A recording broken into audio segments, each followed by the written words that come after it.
नमस्कार मुलांनो, आज आपण 3 अंकी संख्येचा लहान मोठेपणा पाहणार आहोत. 1 अंकी आणि 2 अंकी संख्येचा लहान मोठेपणा तुम्हाला इयत्ता पहिलीमध्ये आणि दुसरीमध्ये शिकवून झालेला आहे. त्याची उदाहरणं देखील तुम्ही सोडवलेली आहेत. आता आपल्याला इयत्ता तिसरीसाठी 3 अंकी संख्येचा लहान मोठेपणा पाहायचा आहे. आता 3 अंकी संख्या, कुठलीही 3 अंकी संख्या घ्यायची आणि 2 संख्या घ्यायच्या म्हणजे 3 अंकी, आणि त्यांच्यामध्ये कोणती संख्या लहान आणि कोणती संख्या मोठी हे आपल्याला आता शिकायचे. समजा मी इथे संख्या घेतली 426 आणि 515. 426 आणि 515 ह्या 2 संख्या पहा. लहान मोठेपणा पाहताना काय करायचं? लहान मोठेपणा पाहताना काय करायचं? आधी शतकचं घर बघायचं. दोन्ही संख्यांचं शतकचं घर पाहायचं. लक्षात घ्या, आपण 3 अंकी संख्येचा लहान मोठेपणा पाहतोय. शतकचं घर तुम्हाला कळलं पाहिजे, समजलं पाहिजे. हे नवीन तिसरीत आता आपण शतकचं घर शिकलोय. आधी आपल्याला 2 अंकी संख्या झालेल्या होत्या, आता हे नवीन शतकचं घर आलंय, माहिती आहे ना? मग ह्या शतकच्या घरातले अंक पाहायचे. त्यावरून आपण 3 अंकी संख्येचा लहान मोठेपणा ठरवतो. ह्या शतकाच्या घरात आहेत 4 आणि ह्या शतकच्या घरात आहेत 5. 4 शतक म्हणजे 400, 5 शतक म्हणजे 500. मग 400 मोठे का 500 मोठे? समजा जर तुमच्याकडे पैसे दिले 400 रुपये आणि 500 रुपये, तर जास्त कोणते पैसे? 400 रुपये जास्त की 500 रुपये जास्त? 500 रुपये जास्त, बरोबर की नाही?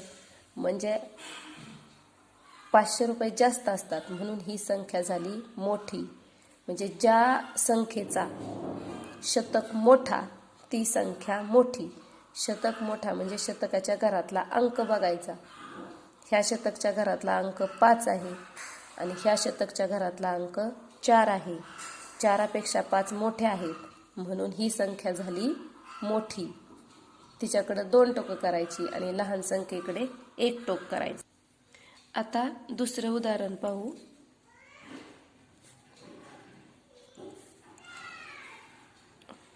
513 आणि 724.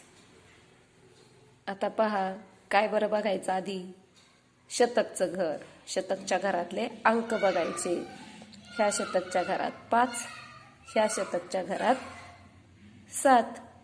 5 मोठे की 7 मोठे? 7 मोठे. मग ही संख्या मोठी, ही संख्या लहान. लहान संख्येकडे 1 टोक, मोठ्या संख्येकडे 2 टोक. किती सोपं आहे की नाही? आता पुढे आणखी पाहूया.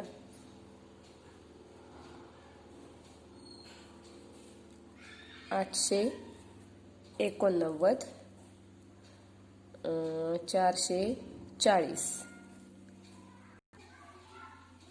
आता ह्या संख्येमध्ये काय बघणार? शतकचं घर. शतकच्या घरात इथे किती आहेत? 4 आणि ह्या संख्येत आहेत 8. 8 मोठे का 4 मोठे? 8 मोठे. मग इकडे होणार 2 टोक आणि ह्या संख्येकडे होणार 1 टोक, कारण ती लहान आहे. मोठ्या संख्येकडे 2 टोक करायचे असतात. सोपं आहे की नाही? जमेल का तुम्हाला असं? आता मात्र थोडं वेगळं देणार आहे बरं का. आता हे उदाहरण पहा.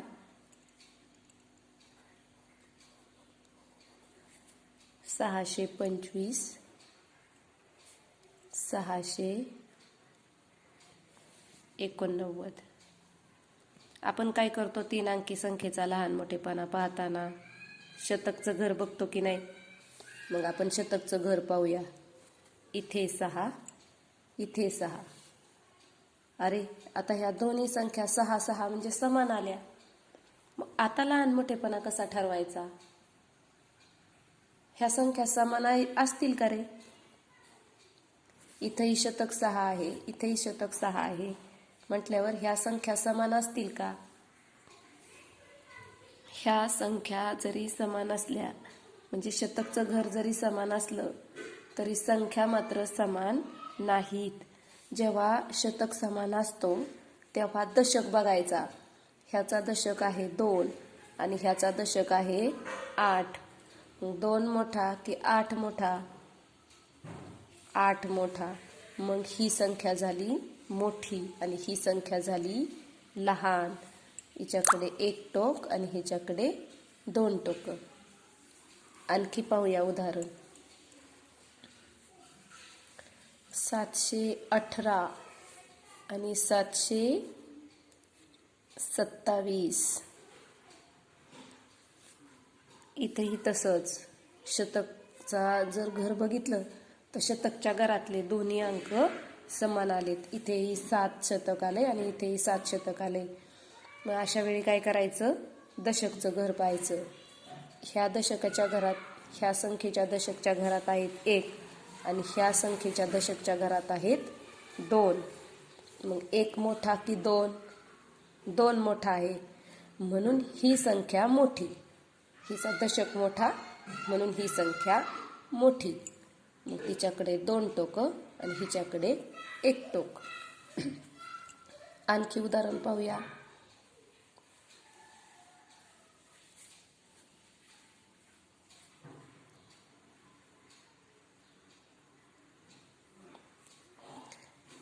556, 540.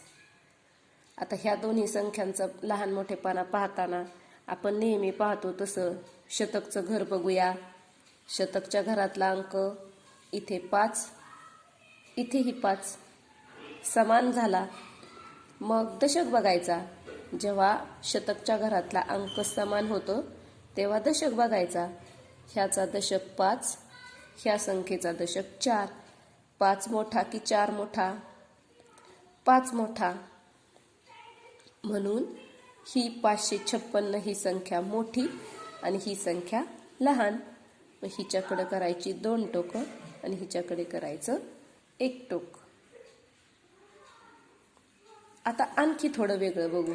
समजा जर दशक पण समान असेल तर, समजा असं असेल तर,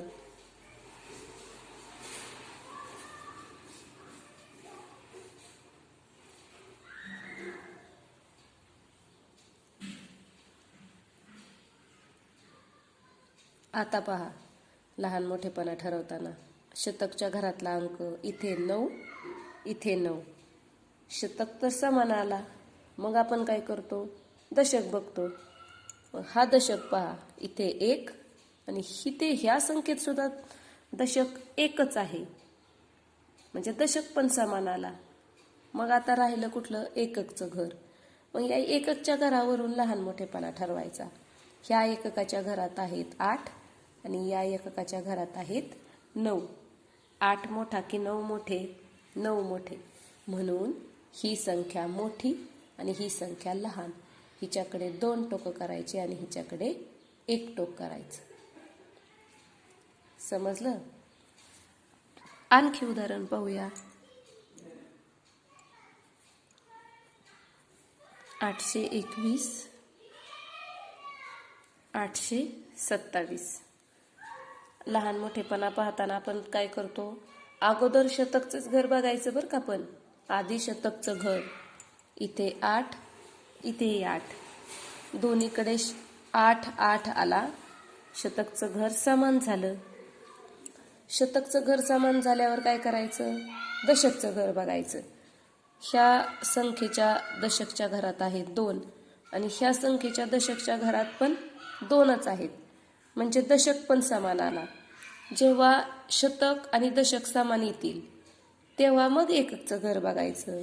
ह्या एककाच्या घरात आहेत 1 आणि ह्या एककच्या घरात आहेत 7. मग 1 मोठा की 7 मोठे? 7 मोठे. म्हणून ही संख्या या संख्येपेक्षा मोठी झाली. तिच्याकडे 2 टोक करायची. काय केलं आपण? परत एकदा बघूया. 3 अंकी संख्येचा लहान मोठेपणा पाहताना सगळ्यात प्रथम आपण शतकच्या घराने लहान मोठेपणा ठरवला आणि तसाच ठरवायचा. नेहमी तीन अंकी संख्येचा लहान मोठेपणा ठरवताना शतकचंच घर आधी बघायचं. शतक ज्याचा शतक मोठा ती संख्या मोठी असते. पण जेव्हा शतक समान येतो तेव्हा मात्र आपल्याला दशक बघावा लागतो. शतक समान आला तरच दशक बघायचा. शतक समान आहे मग दशक बघितला. मग ज्याचा दशक मोठा ती संख्या मोठी, ज्याचा दशक लहान ती संख्या लहान. त्यानंतर आपण काय केलं, समजा जर अशी संख्या आली तर की जिचा शतक पण समान आहे आणि दशक पण समान आहे, मग अशा वेळी एककचं घर बघायचं आणि त्या एककाच्या घरावरून लहान मोठेपणा ठरवायचा. ज्याचा एकक मोठा ती संख्या मोठी, ज्याचा एकक लहान ती संख्या लहान. आणि लक्षात ठेवायचं, कोणत्याही एक अंकी संख्येपेक्षा तीन अंकी संख्या नेहमी मोठी असते. समजा इकडे 9 असं दिलं आणि इकडे कुठलीही तीन अंकी संख्या दिली, 125 दिली, तर ही एक अंकी संख्या आहे आणि ही तीन अंकी संख्या आहे.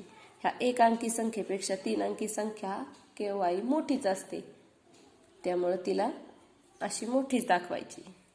दोन अंकी संख्येपेक्षा सुद्धा तीन अंकी संख्या मोठी असते. समजा इथे असले 24 आणि इथे असले 512, ह्या दोन अंकी संख्येपेक्षा सुद्धा कोणत्याही दोन अंकी संख्येपेक्षा तीन अंकी संख्या ही मोठी असते. कारण आपण शिकलोय संख्या कशा उभ्या आहेत, उंचीवार, आहे की नाही. आधी एक अंकी येतात, नंतर दोन अंकी येतात आणि नंतर तीन अंकी येतात. मग एक अंकी संख्या सगळ्यात लहान आहेत म्हणून त्या सुरुवातीला, मग थोड्या मोठ्या दोन अंकी संख्या आणि त्यांच्यापेक्षाही मोठ्या तीन अंकी संख्या. लक्षात राहील ना. मी आणखी उदाहरणं उद्या देणार आहे. तुम्ही ती उदाहरणं सोडवण्याचा प्रयत्न करा आणि मला पाठवायला विसरू नका.